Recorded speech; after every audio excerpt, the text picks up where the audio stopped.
Hello everyone, good afternoon. কোজাগরীর লক্ষ্মী পুজোর শুভেচ্ছা জানাই আমার সকল বন্ধুদেরকে। দেখো আজ আমি বানিয়ে নিচ্ছি মুড়ির মোয়া।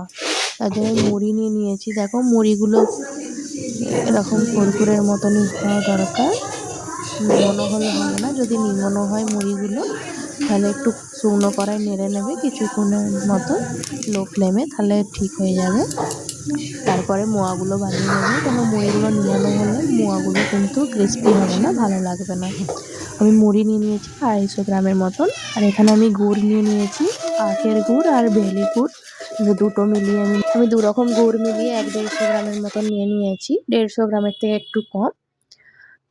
কাপে মেপে দেখলে হবে। 1/3 কাপ গুড় নিয়েছি।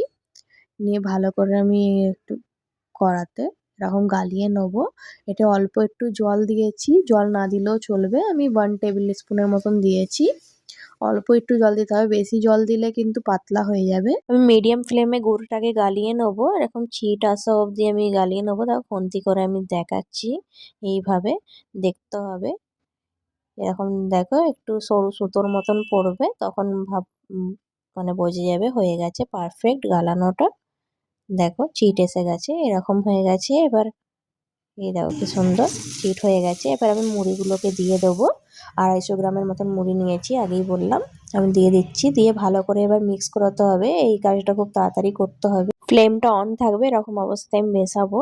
আমি এখানে খাওয়ার কর্পূর আমি গড়িয়ে রেখে দিয়েছিলাম, আগে আমি দিতে ভুলে গেছি। তোমরা গুড় গালানোর সময় দিয়ে দেবে।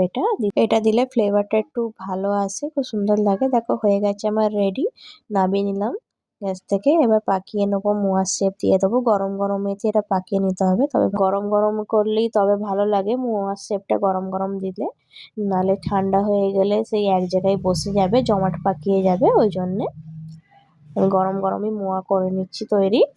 দেখো এরম করে তোমরা তোমাদের হিসাব অনুযায়ী ছোট বড় করে নিতে পারো। আমি এরকম একটু মিডিয়াম সাইজের করে নিচ্ছি, সব মোয়াগুলোকে পাকিয়ে নিচ্ছি। এদিকে আমার মেয়ে বসেছে, ও বলছে মোয়া পাকাবো। দেখো বলছে আমিও বানাবো, তুমি কেমন বানাচ্ছ। মেয়ের হাতে গরম লাগছে, তাও বলছে আমি মোয়া পাকাবো। দেখো কি করছে, দেখো কি বলছে।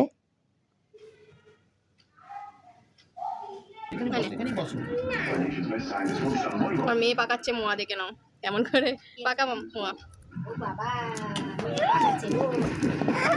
মেয়ে কাজে হয়ে গেছে, মোয়া করতে করতে আমার ছেলে খেতে লেগে গেছে। কেমন হয়েছে বাবা? ভালো, টেস্টি, মিষ্টি হয়েছে। খাও, খাম কর। ছেলে তো খেয়ে বলছে খুব ভালোই হয়েছে। এদিকে দেখো ঠান্ডা হয়ে গেছে বলে ওই জন্য এরকম কড়াতে চিপকে গেছে। আমি আর একটু গরম করে এনে মোয়াগুলো পাকিয়ে নিলাম। দেখো হয়ে গেছে মোয়া তৈরি আমার। এতে আমার 25-26টার মতন মোয়া হয়েছে 250 মুড়ি। তোমরা এরকম বানিয়ে নেবে, খুবই ভালো একটা রেসিপি, খুবই ইজি।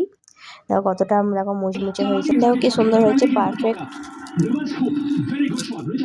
কি সুন্দর। দেখো আওয়াজটা। আমার রেসিপি ভিডিও যদি ভালো লেগে থাকে লাইক শেয়ার করে দেবে, সাবস্ক্রাইব করে পাশে থাকবে। দেখা হবে নেক্সট ভিডিওতে। এখনকার মতন বাই বাই।